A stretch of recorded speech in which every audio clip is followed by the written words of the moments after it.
Astronauts to the moon. 10, 9, ignition sequence start. 6, 5, 4, 3, 2, 1. Welcome to reality.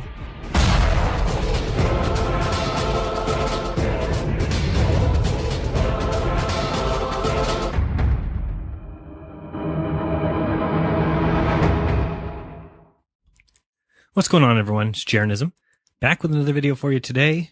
The Impossible Space Station. Yeah, I know, many people wanted to keep this dream of space alive and even fight on the side of the deceivers, but it will only prolong the inevitable, which is the realization that we were all taught a bunch of lies, and we can sit around and cry, or we can get back to reality and make the Earth a better place to live.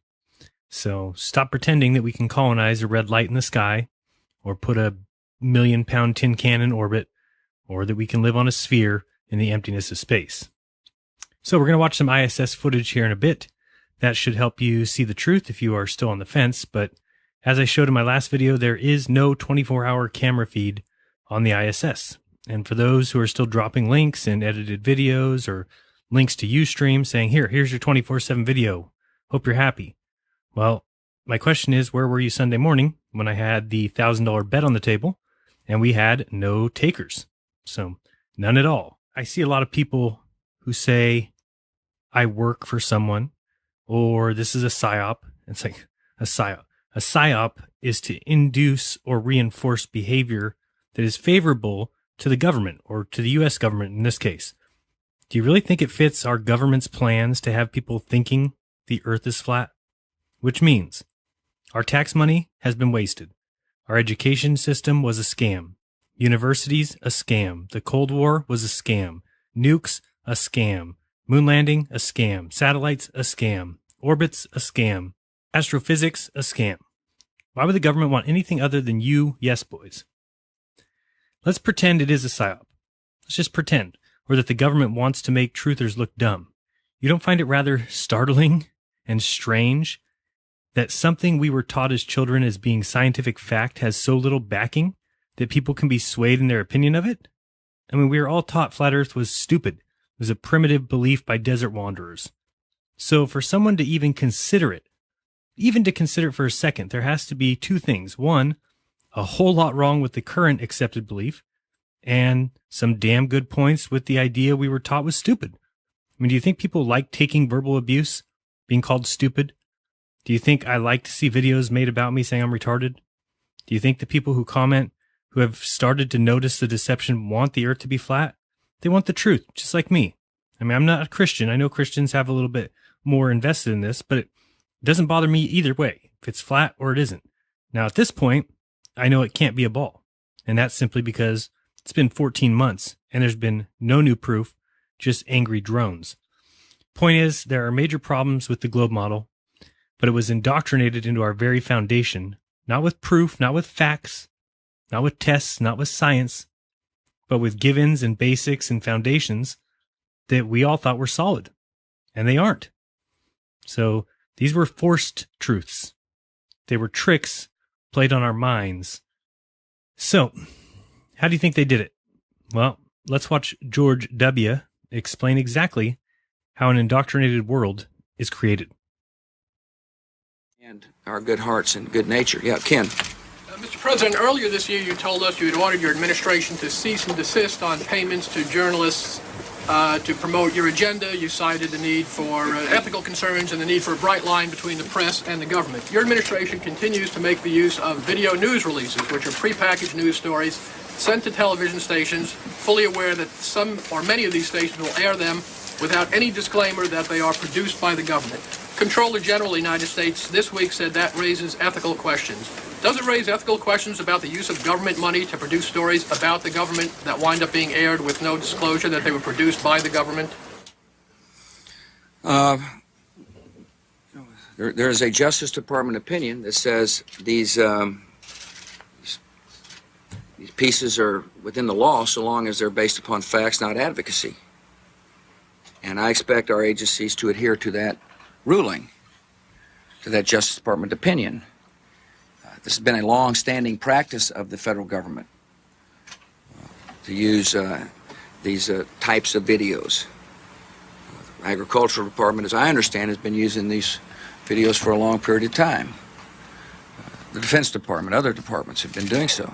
It's important that they be based upon the guidelines set out by the Justice Department. Now, I think it'd be helpful if local stations then disclose to their viewers if that's, that this was based upon a factual report and they chose to use it.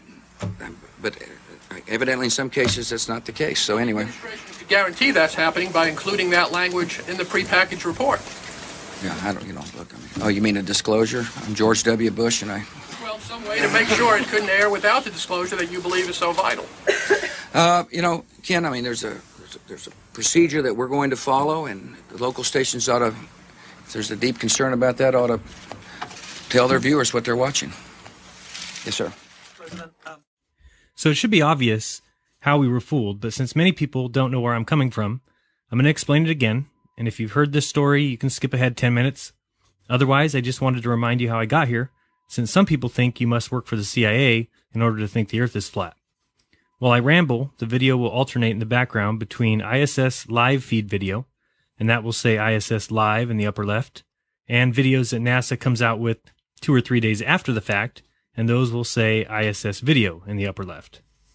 So all the videos that we see in classrooms and on TV and commercials, on the news, it's all propaganda. So wake up. I'm sorry if you can't see the deception. Doesn't mean it's not there. If you think the only way a person can think the Earth is flat is if they're being paid, you're dead wrong. The evidence I have seen that says the globe is true is shoddy. It's inconclusive, it's hearsay, conjecture, it's math. Its brightest spot is it was taught to me by teachers that I respected. But after that, it's all numbers and none of it meets my reality. The evidence for the flat Earth, on the other hand, meets my senses. It feels right. I don't feel spinning. I don't feel like I'm flying. I don't think you can live and walk on all sides of a sphere. I don't see any curvature. I don't think people can fly to the moon. I don't think the moon is always falling. I don't think orbits are possible. Everything the globe does, the flat Earth can do better and cheaper. The Himawari is a satellite that the Japanese have up, and it's simply cloud cover that they put or superimpose on a ball. It's high-altitude planes like easy. The satellite cost was $280 million plus $100 million to launch. So to me, it looks like an opportunity for some crafty people to steal about $300 million. So as I said, I think it's flat. I'm not being paid, and I work for no one, so get over it. I went to school just like all you. I went to a rather prestigious Jesuit-run high school. I was raised Catholic and was confused in high school because, for some reason, they pushed science real hard. It made no sense to me. I went to a few months of college, did a couple classes, but then I got a girl pregnant, and by the age of 20, I was a single father raising a kid. So that meant I had to go to work. And I worked full-time for 15 years, and the last 10 of those, I was working 70 to 80 hours a week. I was asleep, but I believed what you do. Who would question it? Why would you question it? Then CBS took over for the company I was working for, and everything changed. They didn't care about customers. They didn't care about employees. They wanted monkeys. They had me start training a new store manager, and I found out he was starting at almost half the pay of what I made. At the time, I thought nothing of it. So when I got married, I took a 2-week vacation, and when I came back to a verbal warning for a surprise overnight visit they did while I was on my honeymoon. Whatever, shit happens. 14 years, not one morning, and then I get one on vacation. Oh well, I read the report though, and I saw that it was filled with lies and incorrect data, and I'm not cool with that. So I called the loss prevention lady. They gave it to me, and she said she was tired that night. So I told her, okay, well, you need to retract the email that you sent to the senior vice president, who's my DM's boss, and she told me no.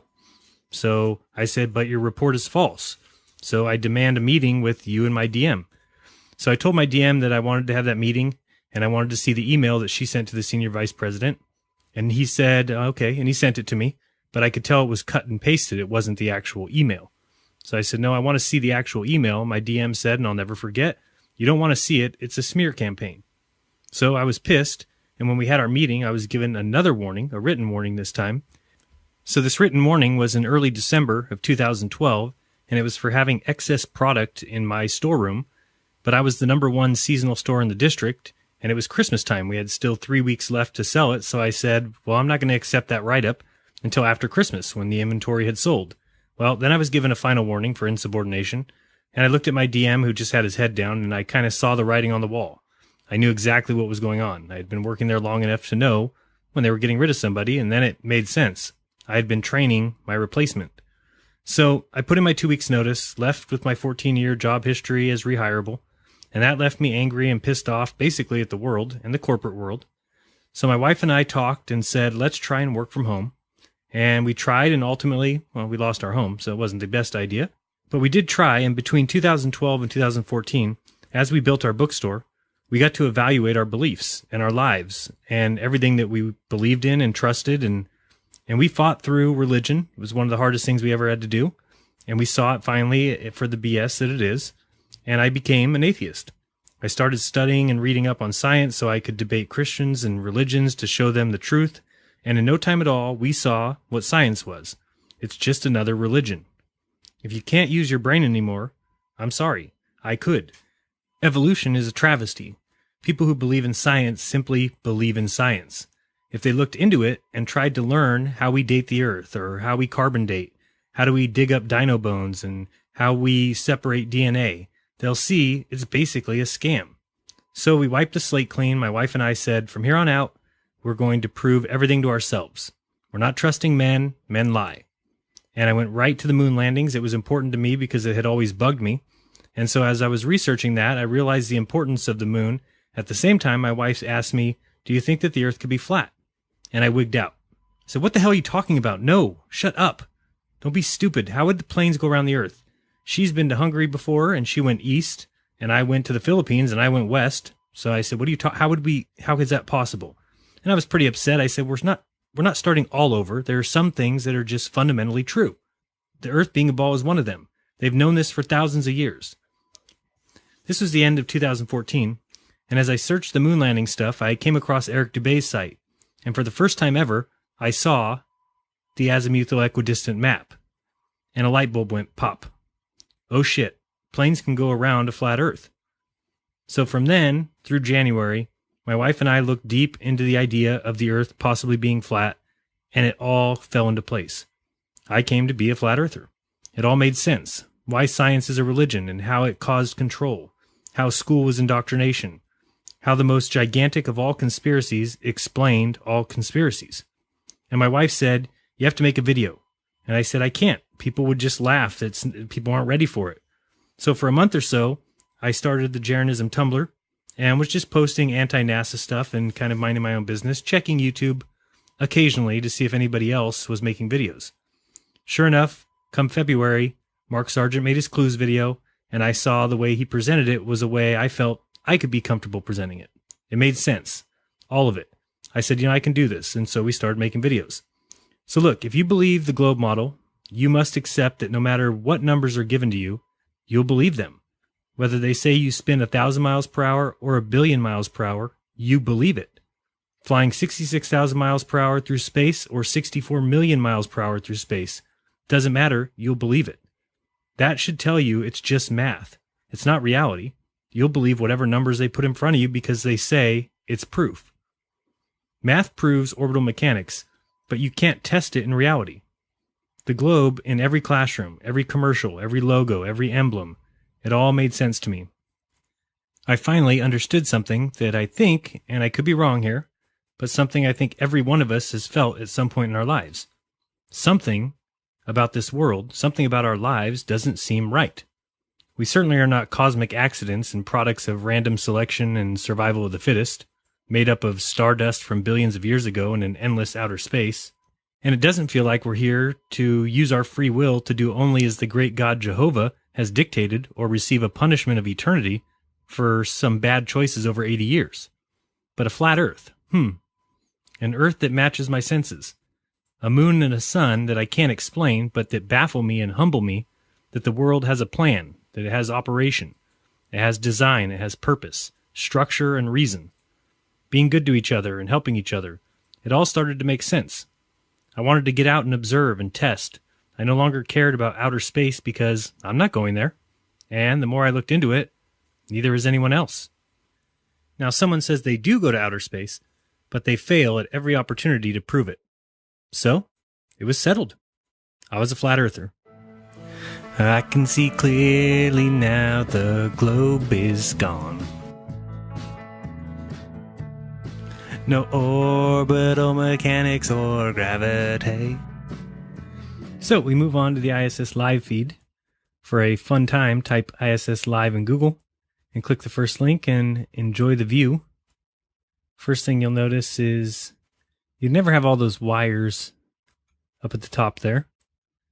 The different fittings and tubes, you wouldn't put those on the outside of the space station or the outside of any craft in a harsh and deadly environment such as space. You see we've got a drum set on top with a symbol, it looks like. So while we wait for the sunset here, I'll announce a contest. Just like we had one for NASA a while back, this one's going to be for the ISS. So just like I named this video the Impossible Space Station, you got 3 letters, ISS, we need a new name. So winner will get a choice of a gift card, we'll say $20 from Starbucks or maybe Target or something like that. You can only put one name in a comment. So you can make as many comments as you want and submit as many names as you want, but don't put more than one in a comment, and the one that gets the most thumbs up by a week from today will be the winner. So you can start that. And again, if you put 2 or more comments, then you automatically are a loser.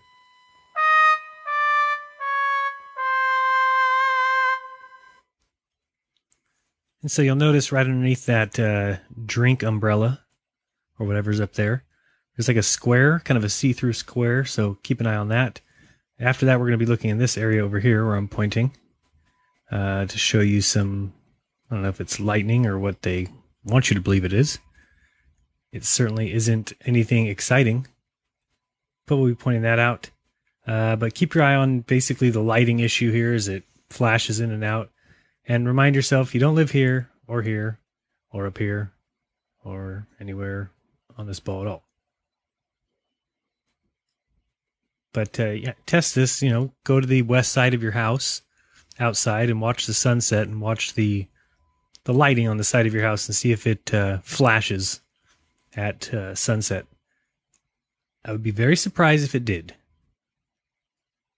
But you'll notice that little square before that was see-through, we were able to see through it down to the earth, is now got something inside of it. I'm talking about the little drum unit up there, or whatever that is. We also got a tripod down here. All kinds of fun stuff. You would never, again, put all this stuff on the outside. Makes no sense. Got some shadow issues going on here as we continue to wait for the sun to set. And you see how looks like somebody's playing with a dimmer switch as it blinks in and out, in and out. It's all pretty gross. Station on to robotic workstation and PCS are powered up via UOP1. Fellow Liars, Team 2, Workstation, Deception, 24/7, 365, number 1. Is that what he said? Copy, Tim, and we're going to route video here soon. We'll let you know when that should be coming up so you can confirm it. It's looking good. And copy Tin Can. We confirm. Okay, thanks. We're all full of shit indeed. NASA's almost over. How gross is this? It really is just disgusting. It looks like my grandparents' bedroom. Scary. Very scary. I would never go in there. So we continue to get this terrible looking lighting effect. Of course, we see no city lights, no lightning. We just see this fluctuating, ridiculous, blinking dimmer switch. But nothing underneath. Where's all the lights of the cities below that we saw earlier? Where's the lightning and the sprites and all the detail? We see absolutely nothing. And of course, people, we got a little something there. People will always say, well, the cameras aren't set up to do that. Like they can't just set up a specific camera to take the pictures live at night. What is going on here now? We got some purple mood lighting, I guess. Yeah, you know what time it is. It's International Love Time. Give me a call if you faking space out there somewhere tonight. Pretending and acting, playing games, being a clown. Give us a call right here on K4U Radio. So you'll see on the screen now, starting to materialize there where the Earth was, are some noticeable dots of brightness. Or at first when I saw them, I thought they were lightning. But if you take a look, they don't move. So what is the excuse going to be now? Either it's lightning and the Earth doesn't move, or what else could they be? They certainly are on the Earth, or where the Earth was. They're stationary. They look dynamic. I'll grab a little ink pen here if I can and circle them out for you in case you can't see them. There's one there, one up here, and one in the lower right there too. What is with the purple? I mean, does this look like it's going 17,500 miles per hour? Does it look like it would be an aerodynamic spaceship? Or does it look like somebody threw a keg on top of a dumpster pile and added some bed sheets and a drum set and a cymbal? That's what it looks like to me. Yeah, purple's not really doing it for me. Or whatever that is, magenta, maroon. We still have the same flashes out there on the Earth. They have not moved, which means they're either hovering UFOs or city lights that on a non-moving Earth. Who knows? Now, this is the kind of thing that gets me. Now, watch what we've got, because it's definitely something interesting going on over here in the lower right. Looks like the horizon line a little bit, with maybe the sun trying to peek over the left edge there. So we'll keep watching that to see what exactly that is. But I mean, look at this part here. Just again, you have the exposed wires under that little harness there. And you got this reflection coming back from what? And I'll show you why that makes a difference here in a second. Because if it is a light on the ISS, then they are scheduling the light to go off when the sun rises, which is just weird. Oh, now we got the sun. We'll have to rewind and see what happened. Did that come from the little horizon marker or from somewhere else? So we'll watch it here. And pay attention to the lighting on the garbage can there, the cylinder, because the lighting will do something very weird, especially, oh, now look at that little bright light coming from underneath it. What is that?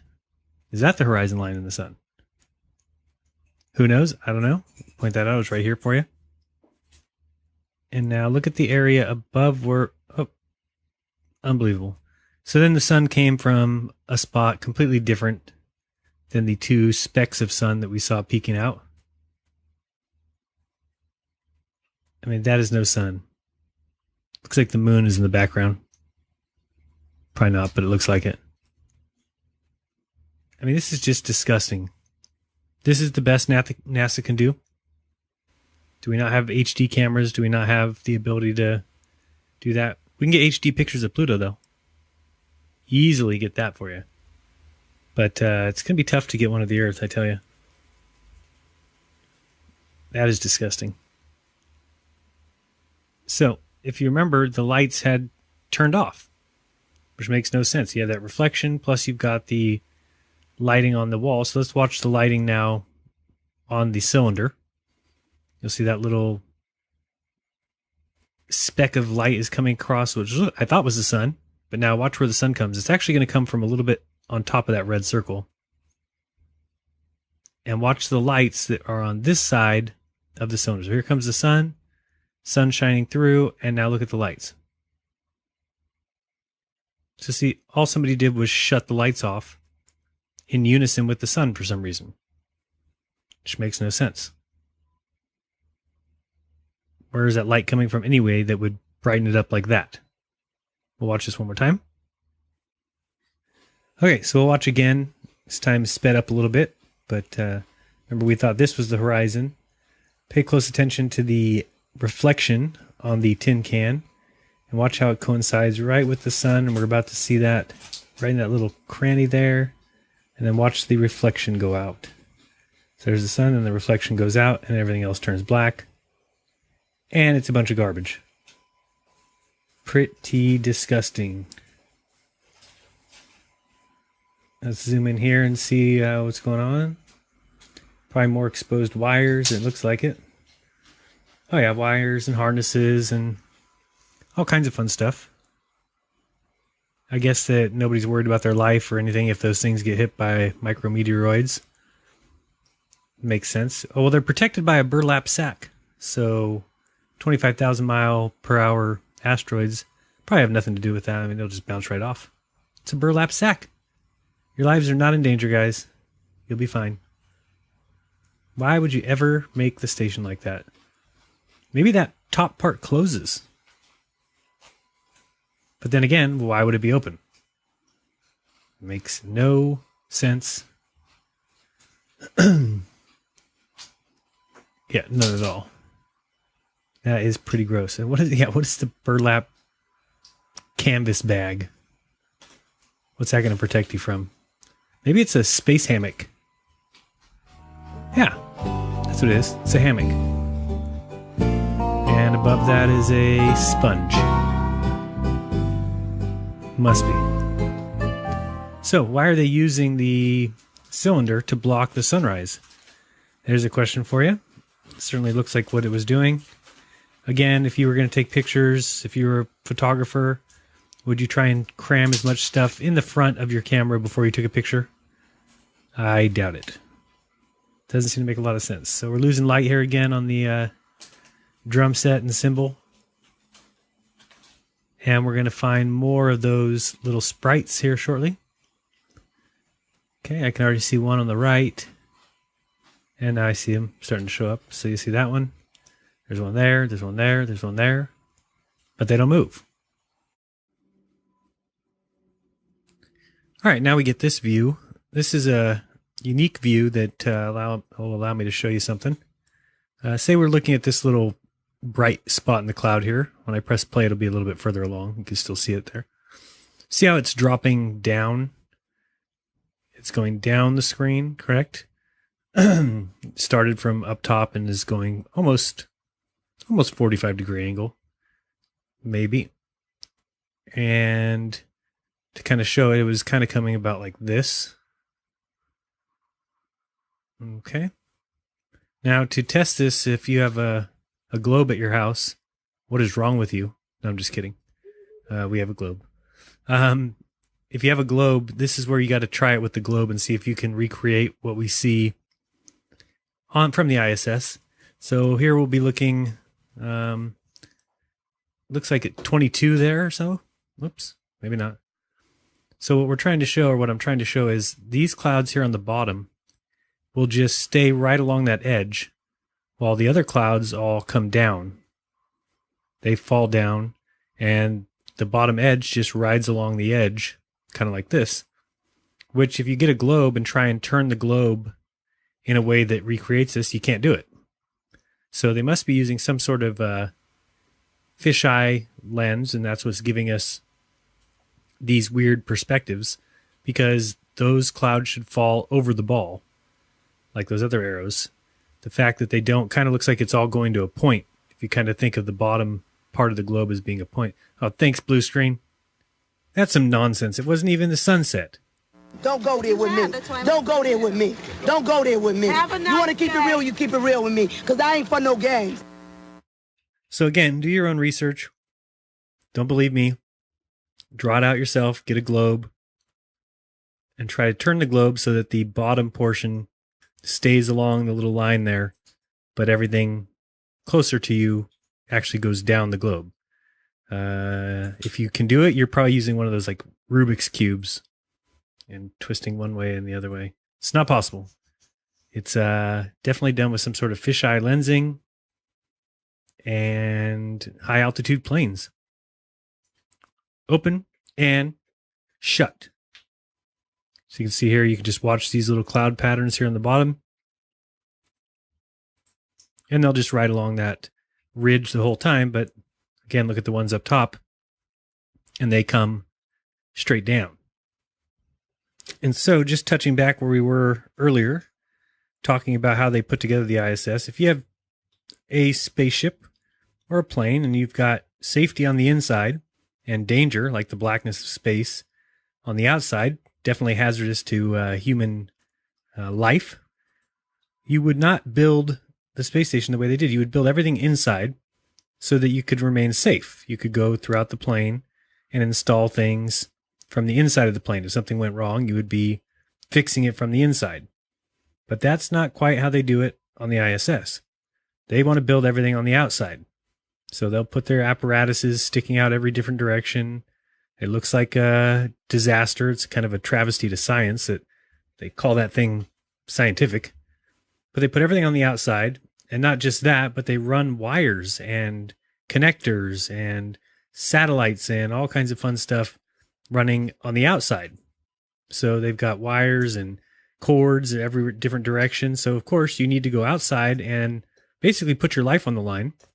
Anytime there's a minor little nick or something comes unplugged, now you got to get on that big spacesuit and you got to go out and fix it.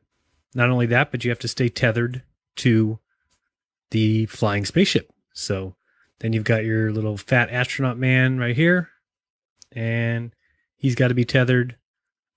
And if you got usually two of them out there in case one of them floats away or something, you got another one and he's also tethered. That just makes no sense. It just is not the way anybody would run the operation, except if you're NASA, then you're just a bunch of clowns. And this makes no sense. Now, even today, I see people still dropping links for the ISS, calling me stupid for doing no research on a 24/7 view from space, yet they have never even looked into it. Blind believers, and they make fun of religion? Wow. Now, I'm sure everyone remembers George Carlin, one of the all-time bests. He did his classic all-time bullshit artists, and, he gets a bad rap because atheists have adopted him, even though he said, for a while, I thought of myself as an atheist until I realized it too was a belief. The man was very smart. He said the biggest bullshit artist of all time was religion, who had convinced people that there's an invisible man living in the sky who watches over you, and he has a special place where he'll send you to burn and choke and suffer and die, but he loves you. Well, George was close, and he also called out the nassholes when he said, yeah, we're going to go to Mars. Yeah, we're just going to get on a rocket ship, go to Mars. Sure we are. Great bit. But really, we have a damn close second place to the number one all-time bullshit artist, because if you haven't realized it, scientism has convinced people that there's a 1,000,000-pound tin can, 250 miles in the sky. It's orbiting our ball planet going 17,500 miles per hour, and it's weightless. Weightless because it's falling but constantly missing because of the curvature of the Earth as it curves, as it operates under special laws you can't test, called orbital mechanics, proven by numbers on paper, so it must be true. It's called mathematics. Mathematics proves reality. Sure. Math never lies. Like if I have $1.5 million and I add $2.5 million, well, then I have $4 million. Now, I just proved it to be true mathematically. Does it mean that I have $4 million? Check my pockets. You'll be lucky if you found $4. Of course not. So what's this mean? It means that just because math proves something true doesn't mean it's reality. So fantastic. Orbital mechanics works on paper. Good for you. Can't be tested. We have to take NASA's word for it, and it's bullshit. But do your own research. So, scientism has actually convinced us that we're a spinning flying ball, 66,000 miles per hour through the curved space-time, orbiting the sun that is 1,000,000 miles wide and weighs 4 non-illion pounds. That is the actual number. That's a 4 and then 30 zeros. And all the matter in the universe came from an invisible bang, and it came from nothing and exploded into everything, including gravity, which decided to let things go for a little bit before it actually gathered things into spheres. And then came life. Life from non-life. It was a spontaneous, we know it happens even though it's never been proven or shown in a lab. It happens. Okay? It just happens. So then started the bacteria and the sea anemones as they grew and thrived until the first multicelled organisms came around 800 million years ago. But then these sea anemones joined societies. They got together, and eventually they became a worm, which also led to starfish and even real fish. And then the fish grew legs, and they went up on land and became lizards. And then those lizards became terrible lizards. And then they went extinct, and lucky for us, the badgers, they remained. And then they grew bigger, and some went off and became bears, but others went off and started to think for themselves and shared bananas and swung from trees. Then they thought, I still want to be better. And so they started walking upright, and then they started wearing clothes and carrying a club, and then they wore a suit. And then they built a lunar lander, and then they went and landed on the moon and telecast it live on TV for everyone to see. Evolution. Even the monkey knows horseshit when he hears it. So, enter the contest. ISS, what do you think? Instantly seems so fake? I guess that's cheating. Today's video was meant to show that I'm a regular guy who thinks the Earth is flat. What are you all bent out of shape for? If I'm wrong, science will prove it. As soon as it has a second to step away from indoctrinating today's youth. Maybe they can measure the non-existent curvature, or show that the Earth spins, or that it orbits the sun. I'm sure it just forgot those minor little details. Do your own research. Go watch ISS live. If you think you live on that conveyor belt ball thing, enjoy that. I'll be over here, stationary, not spinning, not flying through space, not orbiting one star out of 100 trillion. All that seems a tad bit much just because someone told you. And who do I think are the biggest bullshit artists on Earth? Well, I'd start with anyone who thinks the Earth is 4.54 billion years old. Be kind, don't lie, open up your mind, because there's truth inside. This has been Jeranism. Till next time, peace!